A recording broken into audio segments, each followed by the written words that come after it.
Selamat pagi, ibu-ibu. Pagi.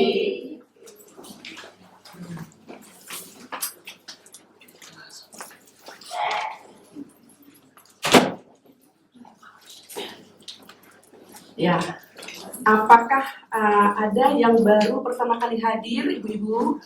Ya, puji Tuhan. Satu ya, boleh berdiri, Bu. Oke. Ya. Ada lagi kan? Oh ya, 3 ya. Selamat datang, ibu-ibu ya. Selamat datang ya. Oke. OSG setiap hari Rabu adalah satu wadah yang Tuhan sediakan bagi kita kaum ibu yang lemah, terbatas, ya, untuk belajar bersama agar kita mendapatkan kekuatan dari Tuhan, mendapatkan bijaksana dari Tuhan untuk menjalankan panggilan kita, tanggung jawab kita dalam keluarga, gereja, dan masyarakat. Hari ini kita akan masuk ke dalam bab 12.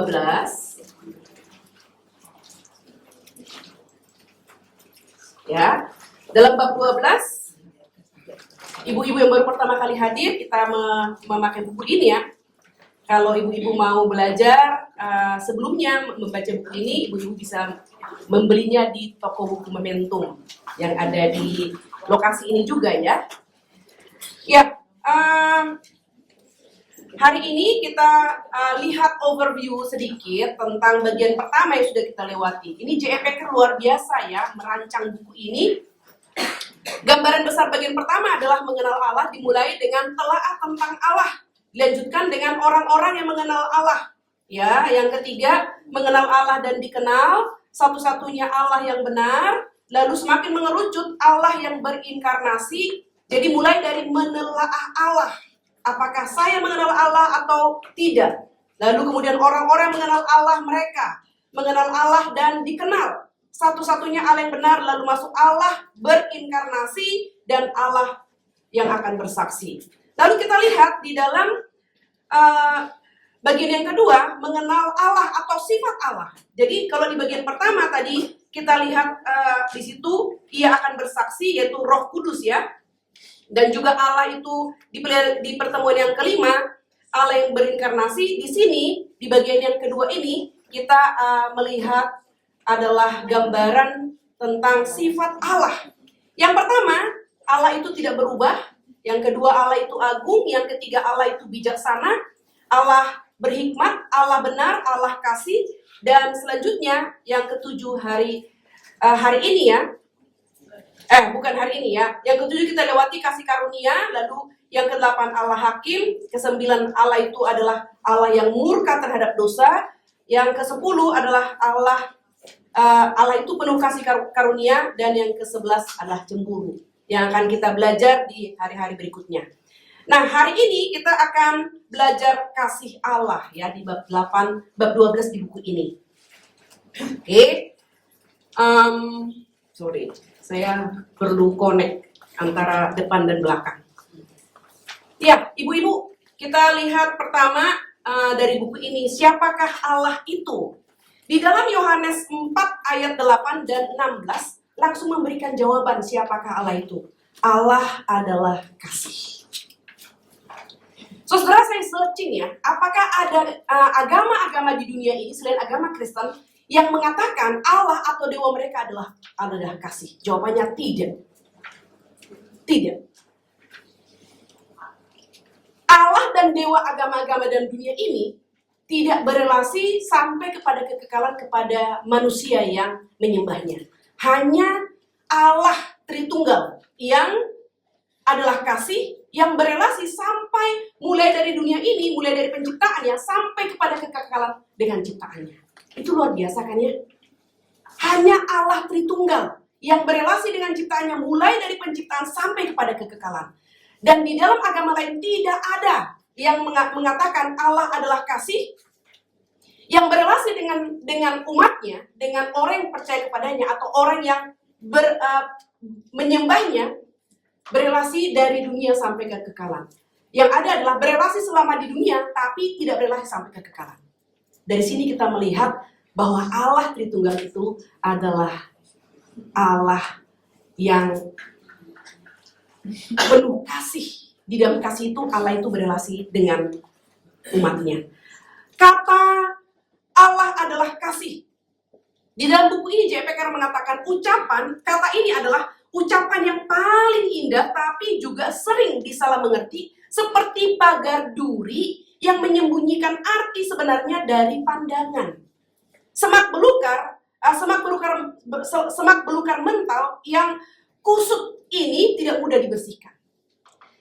Jadi Allah adalah kasih. Sering sekali kita mengukur Allah adalah kasih itu dari diri kita yang tidak kasih. Bahkan sering sekali kita mengatakan, kalau Allah adalah kasih, mengapa Allah izinkan aku menderita? Kalau Allah adalah kasih, mengapa Allah izinkan banyak evil, kejahatan dalam dunia ini? Kalau Allah adalah kasih, Dia bukan hanya kasih tapi juga maha kuasa. Mengapa Dia mengizinkan chaos? Penderitaan yang tiada akhir. Nah, ini kita ukur Allah yang adalah kasih itu dari diri kita yang terbatas. Diri kita yang ada ciptaan. Allah yang adalah kasih itu adalah Allah sang pencipta. Ya, orang yang mendaki gunung yang tinggi tidak akan mengeluh kerja keras ketika mereka telah melihat pemandangan dari puncak. Ya, saya ingatkan lagi dari awal ya, saya katakan belajar buku ini adalah sama seperti kita mendaki gunung. Keker dari jarak jauh. Wah, itu gunung yang akan kita panjat. Lalu kita mendekati gunung itu dan melihat landscape-nya. Lalu masih jauh di atas puncaknya. Dan ketika kita memulai mempelajari buku ini, kita sedang mulai masuk ke dalam pendakian. Kalau ibu-ibu pernah ada pengalaman mendaki, pendakian itu adalah sesuatu yang sangat melelahkan.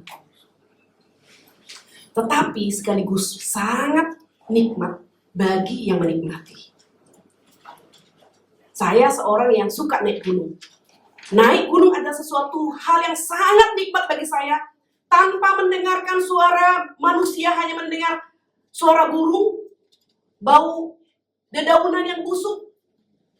Di dalam sepi, sunyi, baru di sini bebas berpikir. Banyak evaluasi. Apa yang sudah saya kerjakan? Apa yang belum saya kerjakan? Bagaimana relasi saya dengan si A, si B, si C, dan seterusnya? Itu di sini bebas berbicara tanpa ada gangguan. Keributan, kebisingan dari HP, dari orang-orang sekeliling, hanya sendiri dan Tuhan di tengah-tengah alam. Ibu-ibu tentu ada hobi ya. Ibu-ibu bisa menarik ini kepada hobi ibu-ibu. Memang si J.I. Packer ini memang, saya tidak, karena saya suka gunung ya, maka saya menggunakan ilustrasi ini ya. Enggak, J.I. Packer menggunakan istilah ini, seorang pendaki gunung gitu ya. Tidak akan mengeluhkan kerja keras. Sangat melelahkan ibu-ibu, sangat melelahkan. Lihat ke bawah, wah sudah jauh di bawah. Lihat ke atas, masih jauh ke atas. Kadang-kadang memang ada pendaki gunung yang tidak menikmati pendakian itu. Masih jauh ke atas, udahlah turun aja. Ada juga yang turun. Ada yang give up. Sehingga kenikmatan yang sudah menunggu di atas tidak akan dikecapnya. Ya, tidak akan dikecap. Tapi yang sampai ke atas baru, wow. Melihat ke bawah ibu-ibu, semua kelelahan yang sudah kita rasakan dalam proses berjalan itu menjadi nothing. Nggak ada lagi arti kelelahan dalam proses itu. Nah, saya mengajak ya ibu-ibu memikirkan tentang belajar.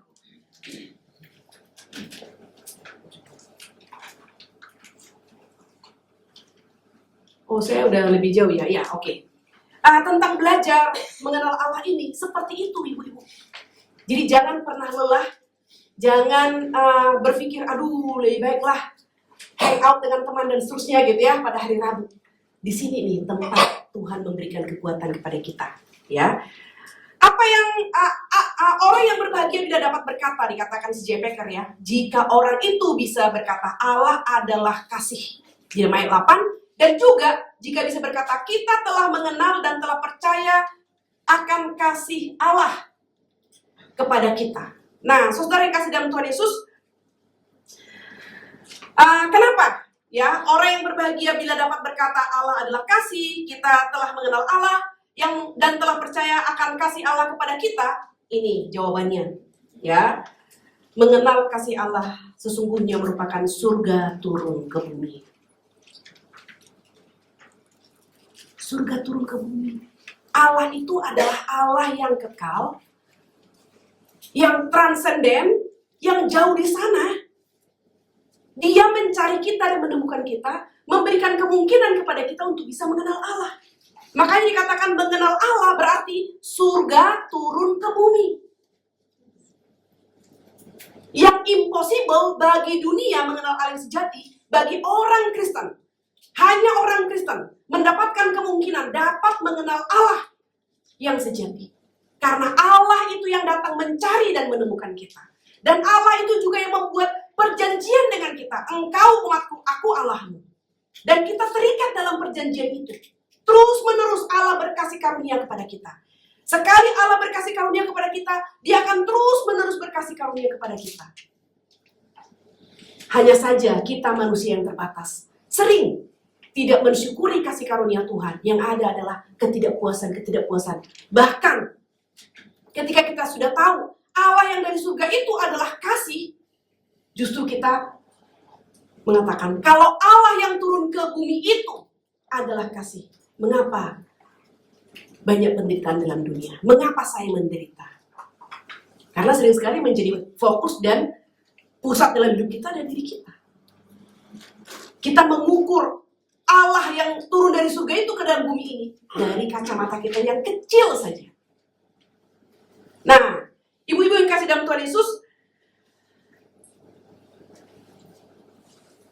ya, kasih Allah bukan sekedar emosi, tetapi tindakan dan karakternya yang kudus dan yang kekal. Ibu-ibu perhatikan ya, kasih Allah bukan sekedar emosi, tapi tindakan. Allah adalah kasih, ya Dia bertindak. Dia turun meninggalkan surga yang mulia. Dia mengutus Yesus Kristus datang ke dalam dunia. Menjadi sama seperti kita. Menjadi sama dengan manusia. Agar Allah yang dari kekekalan itu bisa merasakan apa yang dirasakan oleh manusia. Rasa lapar, rasa sedih, rasa dihianati, dan bahkan puncaknya adalah penderitaan. Sesulit-sulitnya penderitaan manusia, tidak ada yang bisa dibandingkan dengan penderitaan Kristus di atas kayu salib. Kalau kita didisiplin, kalau kita dihukum, kalau sekarang ini kita tidak lagi sekolah ya, tapi kalau kita melanggar, kita lagi menyetir mobil ya, lalu kita disemprit sama polisi karena kita melanggar. Kita tahu itu setimpal ya. Semakin jalannya mahal gitu ya, semakin jalannya protokol, semakin mahal bayaran kesalahan di sana. Bisa sampai mencapai 500.000 sekali pelanggaran. Tapi kita mengerti hal itu walaupun dongkol gitu ya. Nah sekarang saudara yang kasih dalam Tuhan Yesus, Allah yang datang ke dalam dunia. Dia tidak hanya berkata-kata, tapi Dia juga bertindak. Nah Allah Tritunggal yang memperkenalkan dirinya ini kepada kita. Kalau Dia adalah kasih, dan di dalam kasihnya Dia bertindak, Dia juga memanggil kita yang dikasihinya terlebih dahulu juga bertindak. Kalau Allah itu adalah provider food terhadap seluruh ciptaannya, kita juga dipanggil, gerejanya juga dipanggil provider food bagi sesama. Jadi kita ini dipanggil untuk menjadi serupa dengan Allah kita itu. Kalau Dia adalah kasih, kita dipanggil untuk hidup dalam kasih. Bukan hanya tahu tentang kasih, bukan hanya mempelajari teori, tapi kita juga harus masuk kepada tindakan kasih. Dan itu menjadi, dikatakan kasih itu menjadi karakter Allah, menyatu dengan Allah, ya.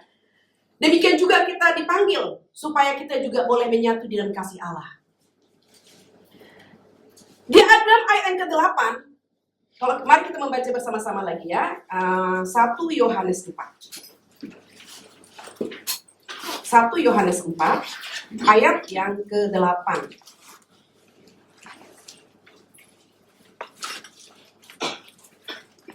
Kita baca bersama-sama ya. 1 Yohanes 4 ayat 8. 1, 2, 3. Barang siapa tidak mengasihi, ia tidak mengenal Allah, sebab Allah adalah kasih. Nah, di dalam ayat 8 ini, Rasul Yohanes menegur mereka yang mengklaim mengenal Allah tetapi tidak mengasihi sesama. Jadi ketika kita bicara Allah adalah kasih, Allah itu bertindak. Ketika Allah mengasihi kita, Allah juga menuntut agar kita juga bertindak dalam kasih. Maka di sini Rasul Yohanes mengatakan, menegur ya jemaat Tuhan. Mereka yang mengklaim mengenal Allah tapi tidak mengasihi sesama. Sekarang kita membaca ayat 16. 1, 2, 3. Kita telah mengenal dan telah percaya akan kasih Allah kepada kita. Allah adalah kasih. Dan barang siapa tetap berada di dalam kasih, ia tetap berada di dalam Allah dan Allah di dalam dia. Ayat 16 ini, Rasul Yohanes meneguhkan iman jemaat, tentu dalam konteks jemaat di dekat Efesus pada waktu itu ya. Kalau kamu tinggal di dalam kasih, kamu tinggal di dalam Allah. Tinggal di dalam Allah berarti tinggal di dalam kasih. Nanti kita akan melihat tinggal dalam kasih itu seperti apa ya. Berikutnya kita lihat bersama-sama mengapa Yohanes menekankan 2 kali ya tentang Allah adalah kasih. Karena jemaat penerima surat ini ya, mereka butuh pembeda sejati antara orang percaya yang benar dan yang palsu. Yang membedakannya adalah kasih.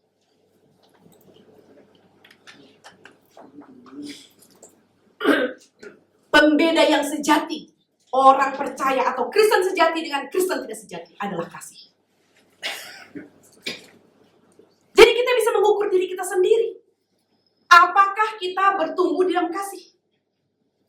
Yang kedua, mengapa Yohanes menekankan sampai 2 kali di dalam satu pasal Allah adalah kasih? Karena jemaat penerima surat ini, mereka takut dan bingung. Di dalam rasa takut dan bingung itu, jawabannya adalah Allah adalah kasih, bukan hanya kekuatan misterius. Allah adalah kasih. Maka jangan kamu takut dan bingung. Allah yang kamu percaya, Allah yang kita percaya adalah kasih dan bukan hanya kekuatan misterius. Dia adalah Allah. Kalau Yohanes mengatakan, yang kami lihat, kami raba. Dia sungguh-sungguh berinkarnasi. Dia bukan sesuatu makhluk yang misterius. Dia Allah yang nyata.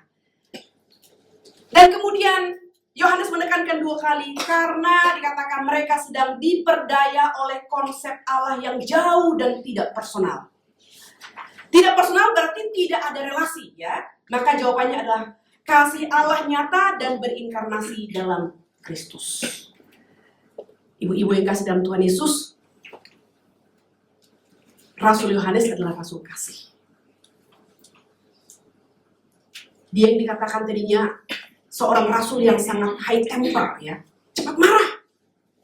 Tapi Rasul Yohanes adalah seorang rasul yang menyaksikan Kristus naik ke atas kayu salib. Dia melihat seluruh kasih dan keadilan Allah ini dipertontonkan di atas kayu salib. Maka Rasul Yohanes mengatakan Allah adalah kasih. Surga turun ke bumi melalui Kristus yang berinkarnasi, naik ke atas kayu salib. Kasih itu bukan hanya diucapkan, tetapi dilaksanakan. Yohanes 3:16 dikatakan, karena begitu besar kasih Allah akan dunia ini, sehingga ia telah mengaruniakan anaknya yang tunggal, supaya setiap orang yang percaya kepadanya, pada Kristus, tidak binasa, melainkan beroleh hidup yang kekal. Kasih itu bertindak. Kasih itu tidak pasif. Kasih itu tidak menunggu. Maka ibu-ibu, mari kita yang sudah menerima kasih Allah, yang sudah dikasihi Allah, mari kita juga aktif mengasihi. Kalau dikatakan gereja kita dingin, ayo ibu-ibu, kita menjadi pasukan yang menyatakan kasih yang aktif. Ya, kasih yang aktif. Mari kita salami ya jemaat-jemaat Tuhan yang datang hari Minggu di sekeliling kita. Mari kita ajak mereka datang ke PW, datang ke OSG, datang ke PA hari Kamis, datang ke PD hari Sabtu pagi, PA hari Jumat. Mari kita rangkul mereka. Mari kita ajak mereka untuk menjadi orang-orang, pribadi-pribadi yang hangat, supaya GRI tidak dipandang menjadi gereja yang dingin. Ya, karena kasih itu bertindak, ya. Sekarang kita akan melihat banjir kasih di halaman 142. Di dalam Roma 5 ayat 5, mari kita membaca bersama-sama di layar. Roma 5 ayat 5. 1, 2, 3. Kasih Allah telah dicurahkan di dalam hati kita oleh Roh Kudus yang telah dikaruniakan kepada kita. Ini ayat luar biasa ya. Kasih Allah telah dicurahkan di dalam hati kita oleh Roh Kudus yang telah dikaruniakan kepada kita. Ya, ada 3 poin dalam perkataan Paulus di atas yang layak dikomentari. Yang pertama kita lihat ya, sebelumnya Yohanes mengatakan di dalam kitab Yohanes ya, Yohanes mengatakan identitas Allah. Allah adalah kasih ya. Bukan sekedar Allah mengasihi, tetapi Allah adalah kasih. God is love. Allah adalah kasih. Itu adalah identitas Allah Tritunggal. Dan Allah Tritunggal itu bisa dikatakan kasih. Kenapa? Karena 3. Allah Bapa mengasihi Allah Anak, Allah Anak mengasihi Allah Bapa. Allah Bapa mengasihi Allah Roh Kudus, Allah Roh Kudus mengasihi Allah Bapa. Allah Anak mengasihi Allah Roh Kudus, Allah Roh Kudus mengasihi Allah Anak. Saling. God is love. Kalau hanya satu Allah, tidak mungkin disebut God is love. Dia mengasihi siapa? Mengasihi diri sendiri. Itu bukan kasih. Jadi betapa luar biasa ya konsep Allah Tritunggal yang kemudian dikatakan Allah adalah kasih. Sejak dalam kekekalan Allah Tritunggal sudah saling mengasihi satu dengan yang lain. Kita lihat di sini bersama-sama, saudara. Yang pertama, kata kerja dicurahkan ya, kata kerja dicurahkan. Secara harafiah berarti dituangkan atau ditumpahkan. Dituangkan.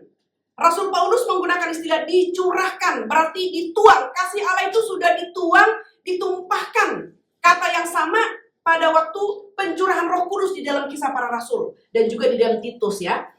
Arti dasar dari kata dicurahkan adalah dituang sampai penuh, dituang sampai melimpah, dituang sampai banjir, dialirkan tanpa batas. Ibu-ibu, mari kita pikirkan satu wadah, apakah botol, apakah waskom, apakah ember, dituang, dicurahkan sampai penuh, dituang, dicurahkan sampai melimpah, luber, sampai banjir, dialirkan tanpa batas. Jadi kasih Allah pada kita bukan diberikan sedikit, tidak, tapi dicurahkan, dituang sampai penuh, sampai melimpah, sampai banjir. Wah, ketika saya membaca buku ini yang luar biasa ya, saya dapat something new lagi, penyegaran. Allah telah mencurahkan kasih-Nya di dalam hati kita melalui Roh Kudus-Nya. Kasih Allah itu bukan diteteskan atau diberikan secukupnya, tapi seperti air bah yang menggenangi hati kita. Ini adalah kekayaan. Ini adalah harta karun yang mungkin kita belum sadari bahwa kasih Allah itu telah dicurahkan di dalam hati kita sampai penuh, sampai luber.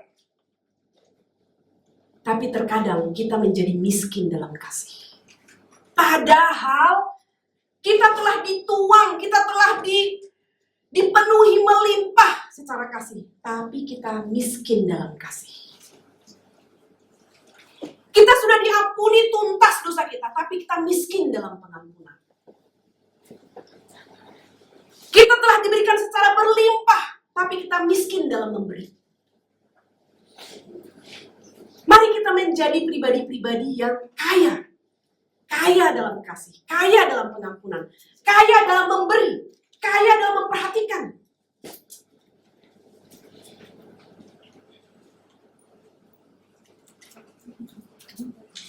Kalau kita sadar kita miskin, di dalam 8 kata berbahagia, khotbah di buku Roma, berbahagialah orang yang miskin di hadapan Allah. Pertama itu menyadari dosa. Berikutnya adalah kita sadar, saya miskin dalam kasih. Tuhan tolong saya. Saya miskin dalam pengampunan. Tuhan tolong saya. Kita bisa menemukan kita miskin dalam hal apa lagi? Dan kita minta, Tuhan tolong saya dalam kemiskinan saya. Supaya saya tidak bermental miskin. Jangan bermental miskin. Karena ternyata kasih ini telah dituang sampai penuh. Melimpah, banjir, dialirkan tanpa batas. Yang kedua, bentuk kata kerjanya perfect positif, perfect pasif ya. Telah dicurahkan dan tetap berlaku sampai sekarang. Ternyata dituang itu bukan hanya dituang satu kali penuh, habis itu dibiarkan menjadi endapan. Tidak. Melalui firman yang kita dengarkan, melalui kebenaran yang kita renungkan, Tuhan terus menuang. Itu sebabnya perlu ya, di dalam Ibrani dikatakan jangan tinggalkan ibadahmu. Karena di situ Tuhan terus menuang. Tuhan terus menumpahkan, Tuhan terus mencurahkan. Jadi semakin banyak kesempatan bagi kita untuk mendengar firman, semakin hati kita itu terus melimpah. Melimpah dengan kasih, melimpah dengan pengampunan, melimpah dengan peduli dengan orang lain. Kasih Allah yang telah membanjiri hati kita sekarang memenuhinya persis seperti lembah yang banjir dan masih penuh air.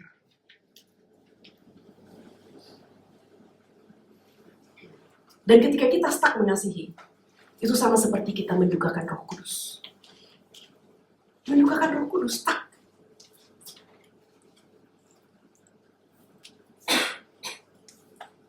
Kita menjadi garing, menjadi kering. Yang tadinya melimpah, lama-lama menjadi kering. Kenapa? Karena kita tidak datang kepada sumber kasih. Tidak membaca firman-Nya setiap hari. Tidak menikmati wadah-wadah pembinaan seperti ini.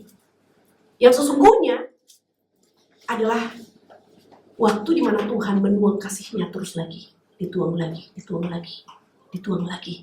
Sehingga kita terus ya penuh dan berkelimpahan. Yang ketiga, kepenuhan Roh Kudus. Ya, jadi dikatakan banjir kasih ini adalah kepenuhan Roh Kudus.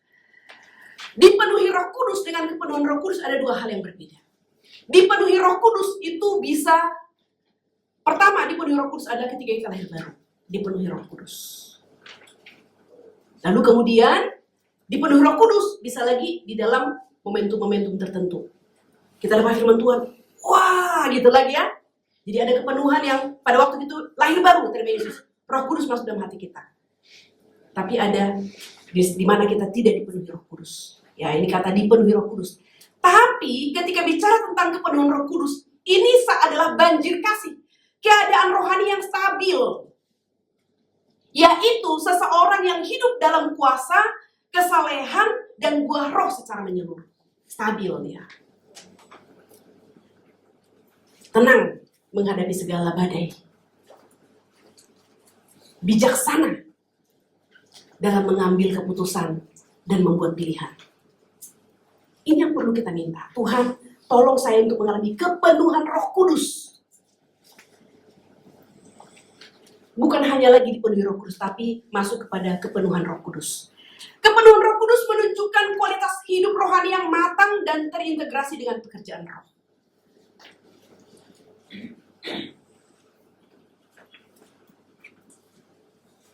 Orang mengalami kepenuhan Roh Kudus.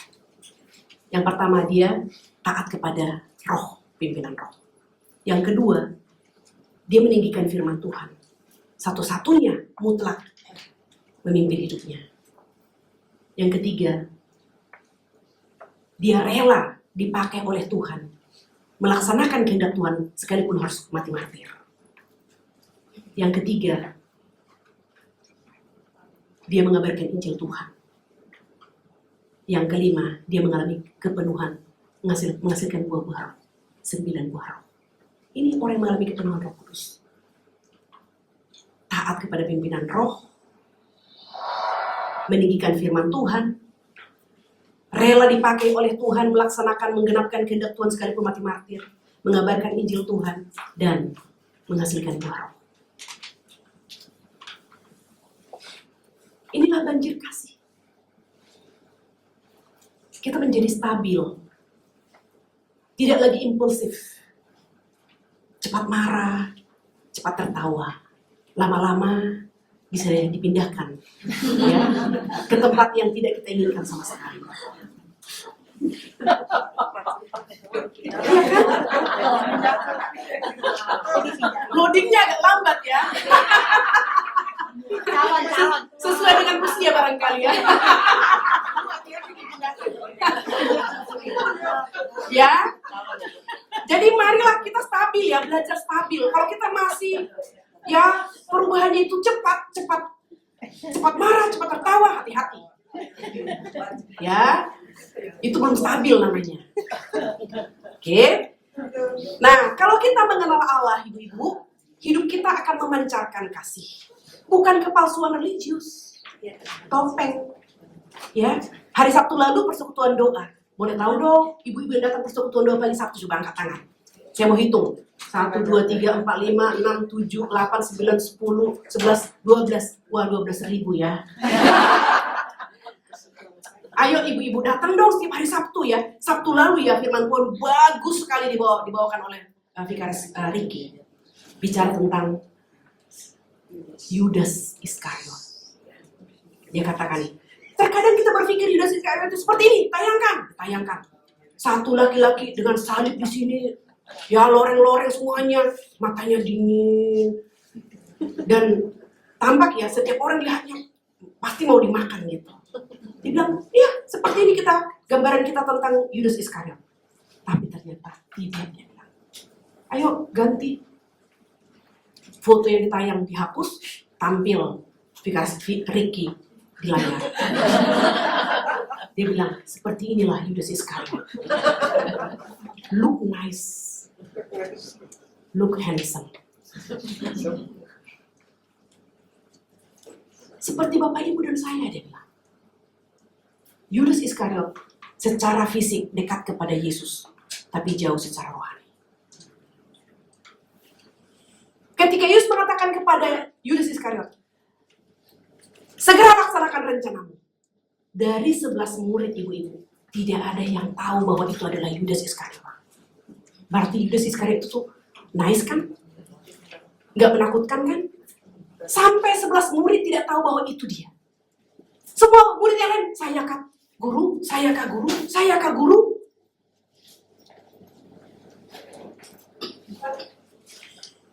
Ketika Yesus mengatakan, laksanakan apa rencanamu. Di situ juga Tuhan mau mengatakan sekaligus kepada Yudas Iskariot, segeralah buka topeng supaya ketahuan siapa kamu sebenarnya. Kita ini adalah kumpulan orang yang memakai topeng, ibu-ibu. Mari kita membuka topeng kita itu dan minta kepada Tuhan, murnikan hatiku Tuhan, bereskan motivasiku Tuhan,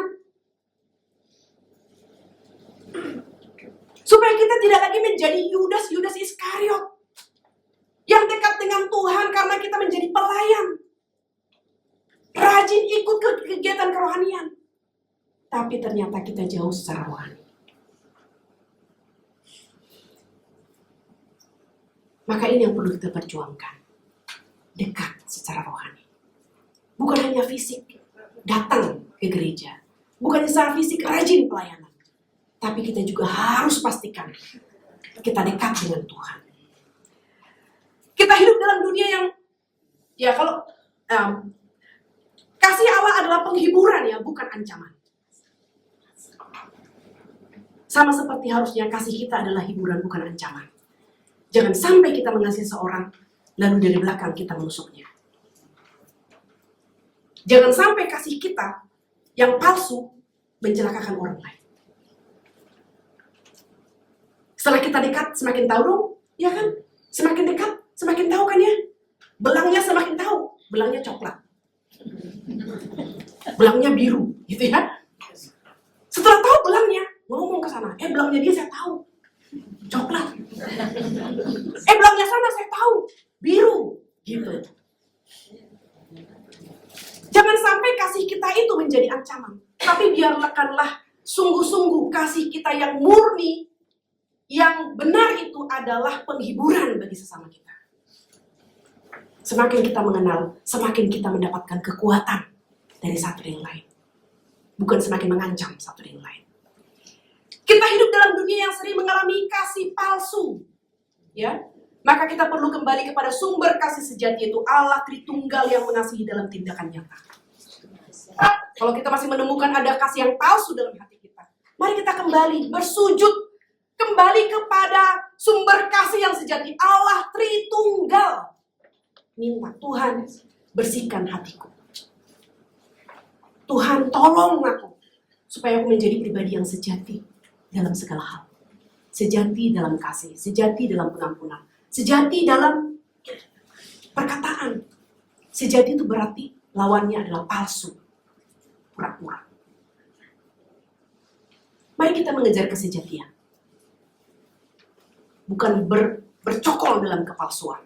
Ya. Sekarang kita melihat orang Kristen zaman kini yang dikritik oleh J.I. Packer. Yang pertama, telah menjadi begitu dikuasai, ya. Telah menjadi begitu dikuasai oleh model pelayanan roh yang luar biasa, sporadis, dan ununiversal, sehingga mengabaikan pelayanannya yang bersifat biasa atau umum. Maksudnya karunia-karunia roh yang nampak biasa tidak lagi kita pandang, ya. Tapi kita mau mencari model pelayanan Roh Kudus yang luar biasa. Yang kedua, yang dikritik oleh J.I. Packer, menaruh minat yang lebih besar kepada karunia-karunia bahasa lidah dan kesembuhan daripada karunia-karunia dan karya Roh Kudus lainnya. Yang biasa tadi, ya, yang umum dan biasa. Mari kita membuka bersama-sama di dalam 1 Korintus 12. 1 Korintus 12.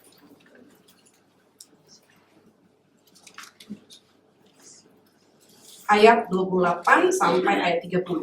Mari kita baca bersama-sama. 1 Korintus 12 ayat 28 sampai 30. Kita baca sama-sama, ya. 1, 2, 3. Dan Allah telah menetapkan beberapa orang dalam jemaat. Pertama sebagai rasul, kedua sebagai nabi, ketiga sebagai pengajar. Selanjutnya mereka mendapat karunia untuk mengadakan mukjizat, untuk menyembuhkan, untuk melayani, untuk memimpin, dan untuk berkata-kata dalam bahasa asing. Adakah mereka semua rasul atau nabi atau pengajar? Adakah mereka semua mendapat karunia untuk mengadakan mukjizat? Atau untuk menyembuhkan, atau untuk berkata-kata dalam bahasa roh, atau untuk menafsirkan bahasa roh? Nah, di sini Paulus mau bicara kepada jemaat di Korintus yang pecah. Ya, pecah oleh karena guru-guru kami, kaum Apolos, kaum Paulus, dan seterusnya gitu. Mereka tidak melihat semua itu, para rasul itu adalah menabur dan menyiram. Tapi Tuhan katakan, Paulus mengatakan, kuncinya bukan yang menabur dan menyiram, kuncinya adalah yang mempertumbuhkan. Jadi kamu nggak usah mengatakan kami kelompoknya Ibu Murni, kami kelompoknya Ibu Happy, kelompoknya Ibu Ila, kelompoknya enggak. Jadi adanya OSG di gereja. Jauh-jauh hari Pendeta Stephen Tong sudah mengantisipasi, jangan ada gereja di dalam gereja. Jadi janganlah kita menjadi kelompok eksklusif dalam OSG kita. Mari kita junjung tinggi kebersamaan. Dan hanya satu yang kita tinggikan, Kristus yang adalah kepala.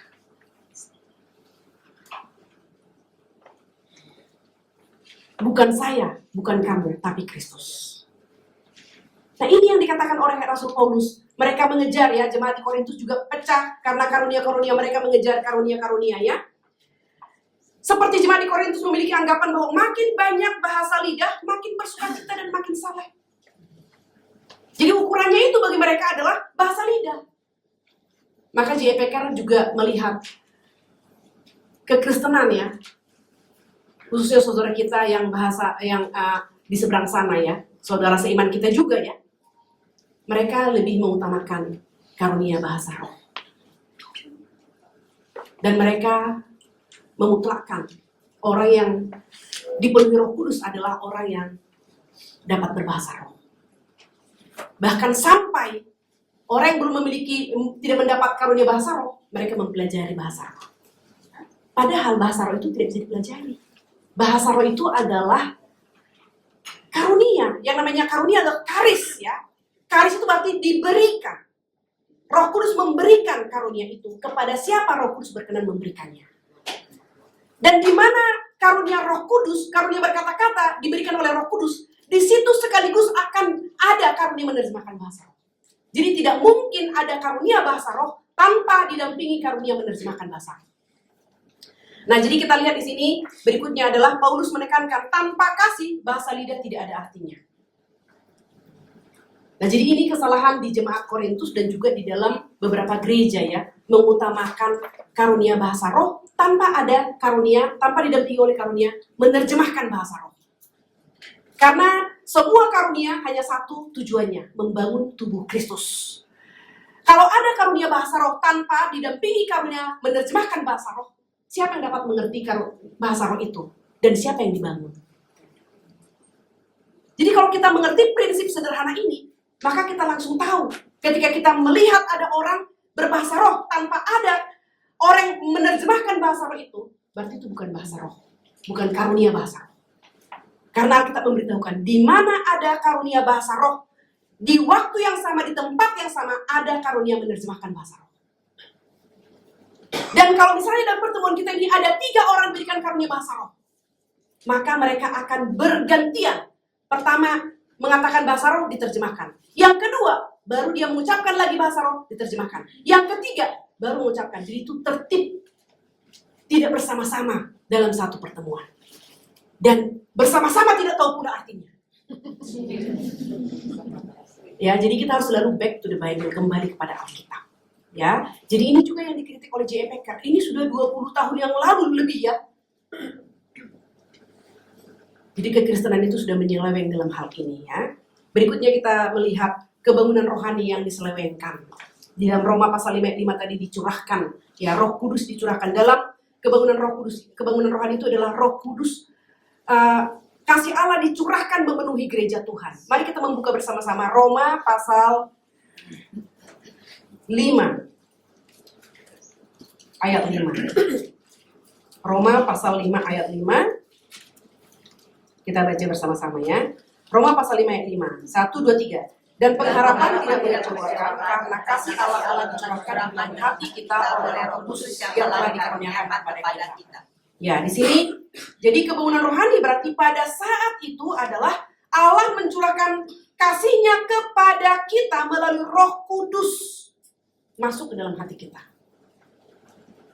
Berikutnya kita melihat Efesus pasal 3. Efesus pasal 3 ayat 14 sampai 19. Kita baca sama-sama ya.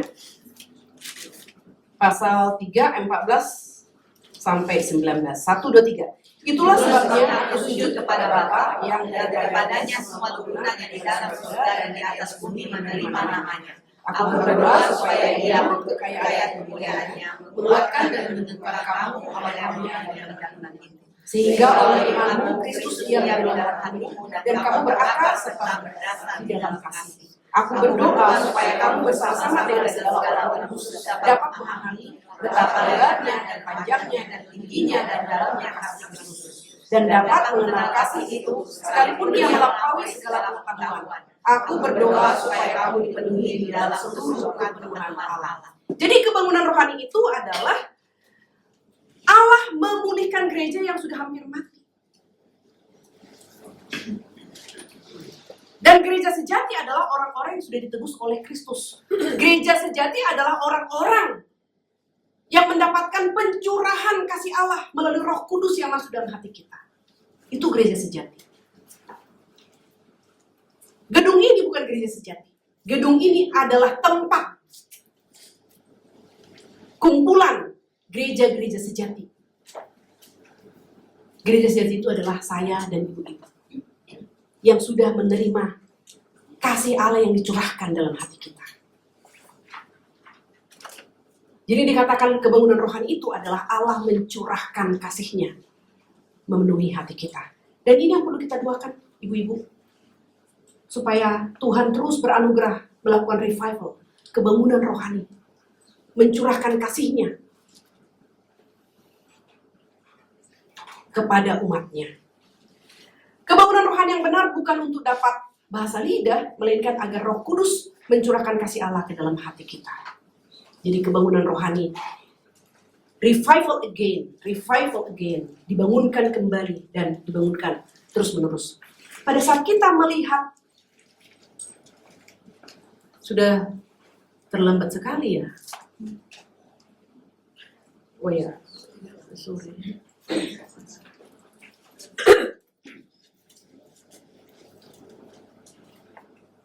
Oh ya, ini ya. Pada saat kita melihat hikmat Allah, kita melihat sesuatu dalam pikiran Allah. Ya, ketika kita melihat hikmat Allah, kita melihat sesuatu dalam pikiran Allah. Pada saat kita memikirkan kuasanya, kita melihat sesuatu dari tangannya. Pada saat kita memikirkan firman-Nya, kita belajar tentang mulutnya. Sekarang, pada saat kita merenungkan kasih-Nya, topik kita ya, ketika kita merenungkan kasih-Nya, kita melihat ke dalam hatinya. Jadi kasih itu adalah isi hati Allah yang paling dalam. God is love. Itu karakter Allah. Melekat pada diri Allah. Siapakah Allah itu? Rasul Yohanes mengatakan Allah adalah kasih. Jadi ketika kita merenungkan kasih-Nya, kita melihat ke dalam hatinya.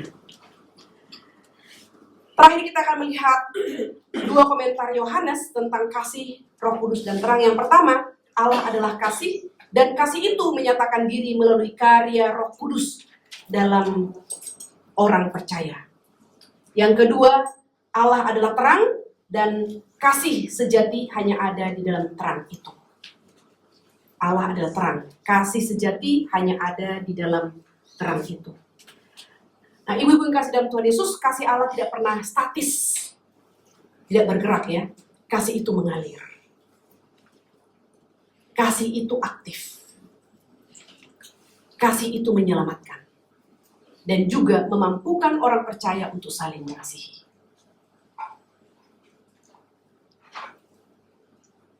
Hidup dalam kasih berarti hidup dalam terang. Hidup dalam kasih, hidup dalam terang berarti hidup dalam Roh Kudus. Ibu-ibu yang kekasih, Allah adalah kasih. Adalah Allah yang bertindak. Allah yang aktif, bukan Allah yang pasif. Kita yang sudah menerima kasih Allah, marilah kita juga menjadi pribadi-pribadi yang aktif, bukan yang pasif.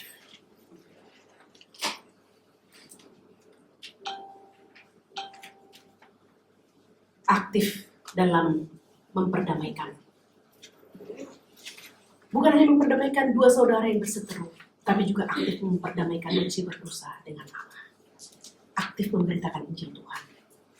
Saya berharap kita di sini, ibu-ibu, semakin dipersiapkan untuk terjun ke dalam pelayanan. Saya memikirkan sekiranya Tuhan berkenan. Semakin banyak ibu-ibu yang belajar setiap hari Rabu, semakin banyak ibu-ibu dipersiapkan untuk terjun dalam pelayanan siswa. Di Jakarta, 2004-2005. 4.000 siswa kita layani dalam Persis. Seiring waktu berjalan, tenaga yang Persis tadi pergi KKR regional ke seluruh Nusantara. Maka Persis mulai ditinggalkan, tidak ngetren lagi. Yang ngetren adalah hit and run KKR regional. Sedangkan Persis itu dibutuhkan ketekunan, konsistensi, ketahanan, komitmen. Karena kita diperhadapkan dengan pribadi yang sama setiap minggu. Dan pribadi yang sama itu bukan anak yang hatinya lembut terhadap firman, tapi yang keras. Yang tidak tahu manner dan seterusnya. Dengan pribadi-pribadi seperti inilah yang harus kita hadapi dalam Persis.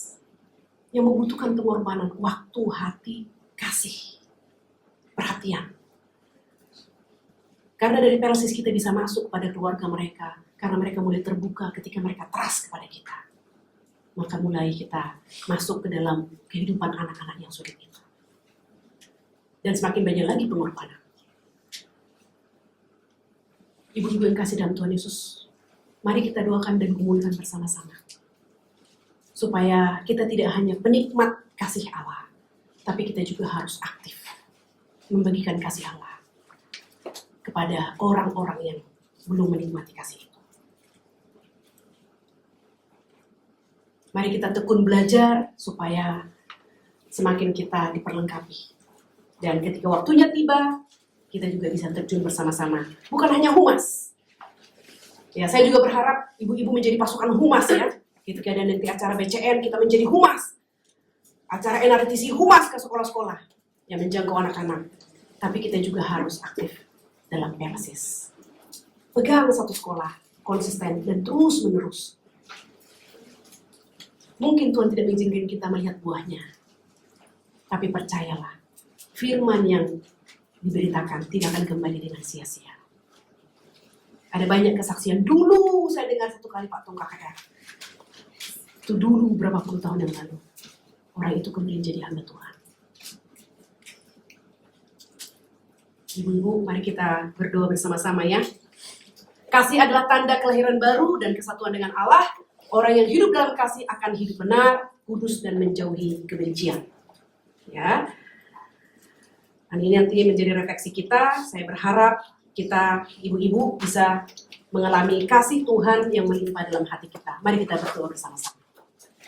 Bapa di surga, kami sungguh bersyukur berterima kasih untuk hari ini. Kami boleh disegarkan kembali tentang Allah adalah kasih. Betapa Engkau murah hati Tuhan. Engkau tidak hanya meneteskan kasih-Mu kepada kami. Engkau tidak hanya memberikan kasih-Mu secukupnya kepada kami, tapi Engkau mencurahkannya. Supaya hati kami penuh, melimpah, banjir, dan kami boleh tenggelam di dalam kasih-Mu. Kami menikmati kasih-Mu setiap hari. Bapa di surga, kami mohon, ingatkanlah kami senantiasa, bahwa kami memiliki harta karun, yaitu kasih Allah yang dituang dengan berlimpah ke dalam hati kami. Tolong kami untuk tidak menjadi miskin dalam kasih, tidak miskin dalam pengampunan, tidak miskin dalam kebaikan, tidak miskin dalam memperhatikan sesama. Tolong kami untuk bermental seorang Kristen yang kaya. Biarlah kami boleh menjadi orang berbahagia. Seperti yang dikatakan Alkitab, lebih baik adalah orang berbahagia, orang lebih berbahagia memberi daripada menerima. Karena kami sudah menerima kelimpahan dan kasih yang banjir itu, biarlah kami boleh juga belajar memberi seperti Allah. Memberi dengan mencurahkan, bukan meneteskan, bukan memberi secukupnya. Terima kasih Tuhan untuk kebenaran. Bila kami boleh dipenuhi oleh firman-Mu di dalam hari-hari kami ke depan. Dengarlah doa kami. Dalam nama Tuhan kami Yesus Kristus kami berdoa dan bersyukur. Amin.